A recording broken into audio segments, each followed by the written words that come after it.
నారా లోకేష్ గారు తను మాట్లాడినటువంటి మాటల కారణంగా తన పరువు తానే తీసుకుంటున్నాడు.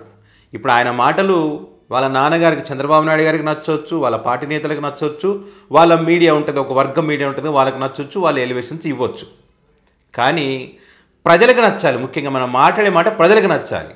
ప్రజలకు నచ్చకపోతే ఏం చేస్తారంటే ఏకిపారేస్తారు. ఇప్పుడు అదే జరుగుతూ ఉంది 24/7. నాకైతే ఆశ్చర్యం అనిపిస్తుంది. జగన్ జగన్ జగన్ జగన్ జగన్, అధికారంలో ఉన్న జగనే, అధికారం లేకున్నా జగనే, మొత్తం జగన్మోహన్ రెడ్డిని టార్గెట్ చేస్తారు. సరే, ఆంధ్రప్రదేశ్ వరకు జగన్మోహన్ రెడ్డి కాబట్టి టార్గెట్ చేయొచ్చు, మాట్లాడచ్చు, ఓకే. బీహార్ పోయి కూడా జగన్మోహన్ రెడ్డి గురించి మాట్లాడితే ఇదేమి చిత్రం నాకు అర్థం కాలేదు.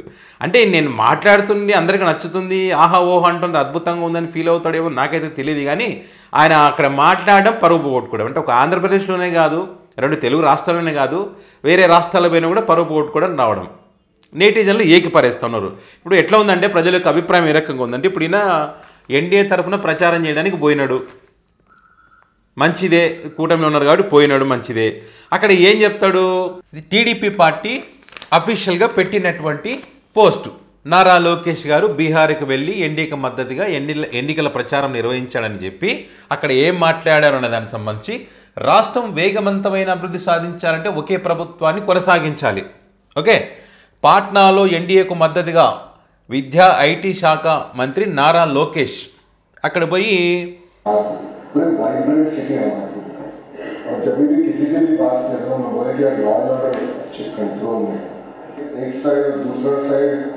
मैंने एक वीडियो देखा था, एक बच्चे को पूछे थे कि अगर अपोजिशन में जो पार्टी है, సో అది అక్కడ వాళ్ళకి తెలుగు రాదు కాబట్టి హిందీలోనే మాట్లాడాలి.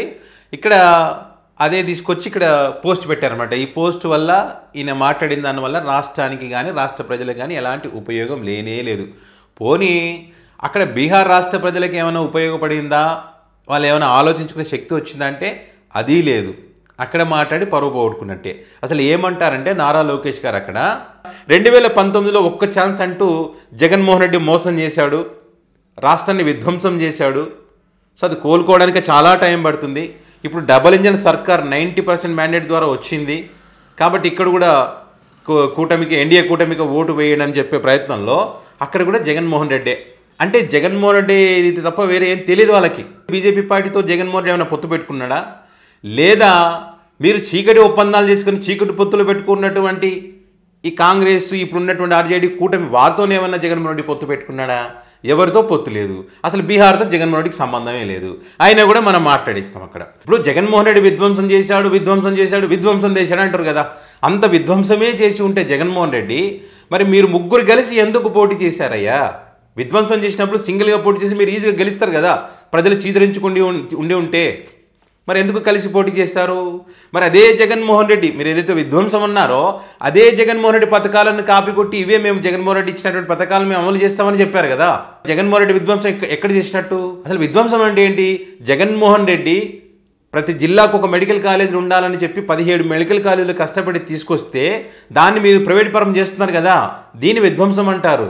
ఇక్కడ జగన్మోహన్ రెడ్డి రాష్ట్రం బాగుపడాలని చెప్పి ముఖ్యమంత్రిగా ఉన్నప్పుడు వికేంద్రీకరణ పేరుతో అనేక కొత్త విధానాలను తీసుకొస్తే, పేద పిల్లలు చదువుకోవాలని చెప్పి, ఉద్యోగ అవకాశాలు రావాలని చెప్పి అనేక రకాల ప్రయత్నాలు చేసినప్పుడు మరి దాన్ని ఒక మాఫియాలాగా ఏర్పడి ఒక మాఫియాకి నష్టం జరుగుతుందని చెప్పి వ్యవస్థలను మేనేజ్ చేసి కోర్టులో కేసులు వేసి అడ్డుకున్నారు చూసారా, దాన్ని విధ్వంసం అంటారు.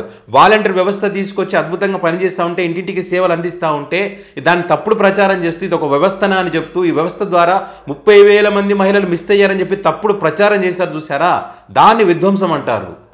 డ్రగ్స్ కంటైనర్ లేకపోయినా కూడా డ్రగ్స్ కంటైనర్ వచ్చిందని చెప్పి రాష్ట్రాన్ని జగన్మోహన్ రెడ్డి గంజాయి రాష్ట్రంగా మార్చాడని చెప్పి తప్పుడు ప్రచారాలు చేశారు కదా, దాన్ని విధ్వంసం అంటారు. జగన్మోహన్ రెడ్డిని అధికారుల నుంచి దింపడానికి, మీరు అధికారంలోకి రావడానికి రాష్ట్ర అప్పులకు సంబంధించి రాష్ట్రాన్ని కూడా నాశనం చేసినటువంటి పరిస్థితి. 14 లక్షల కోట్లు అని చెప్పి, 15 లక్షల కోట్లు అని చెప్పి తప్పుడు ప్రచారం చేసి ఇప్పుడు మీరు ఎంత 15 నెలల్లో 2 లక్షల కోట్లకు పైగా అప్పులు చేశారు, దీన్ని విధ్వంసం అంటారు.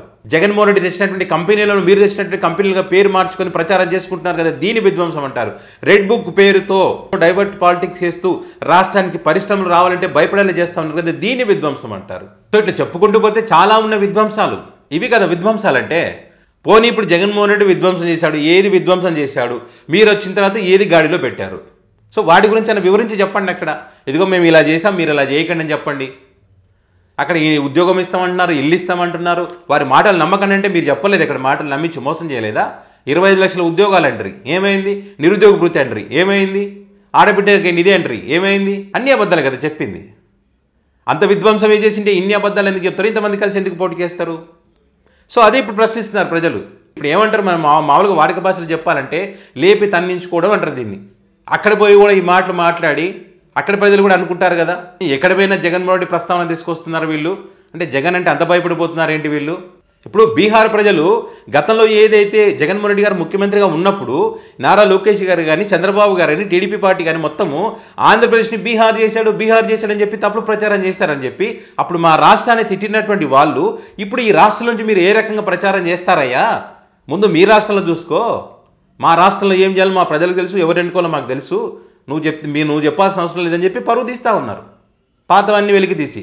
అండ్ అదేవిధంగా ఇప్పుడు జిఎస్టీకి సంబంధించి కూడా ప్రస్తావిస్తూ ఉన్నారు. ఇక్కడ అప్పుల్లో ఎవరు నెంబర్ 1 ఉన్నారో చూపిస్తూ ఉన్నారు. జిఎస్టీ విషయంలో ప్రతి నెల ఏ రకంగా ఆంధ్రప్రదేశ్ తగ్గుతూ ఉంది, బీహార్ది ఏ రకంగా పెరుగుతూ ఉంది. మరి బీహార్ అవుతుంది అన్నారు కదా, మరి మీరు చెప్పిన బీహారే జిఎస్టీ వసూల్లో టాప్లో ఉంది, మీరేమో పాతాళానికి పడిపోయారు కదా. ఇలాంటి ఎగ్జాంపుల్స్ అన్ని బయట పెడతా ఉన్నారు. ఇప్పుడు ఇది పరుగు ఓట్టుకోవడమే కదా. మరి పోయినప్పుడు అక్కడ ఉన్నటువంటి పార్టీలకు సంబంధించి వారి సమస్యల గురించి ప్రస్తావించవచ్చు, మాట్లాడచ్చు, రావచ్చు, అంతవరకే. అక్కడ కూడా జగన్మోహన్ రెడ్డి ప్రస్తావన తీసుకొస్తే ఎట్లుంటుందంటే ఇట్లుంటుంది. జగన్మోహన్ రెడ్డిని టార్గెట్ చేసిన ఎఫెక్టు ఈ రేంజ్లో ఉంది చూడండి.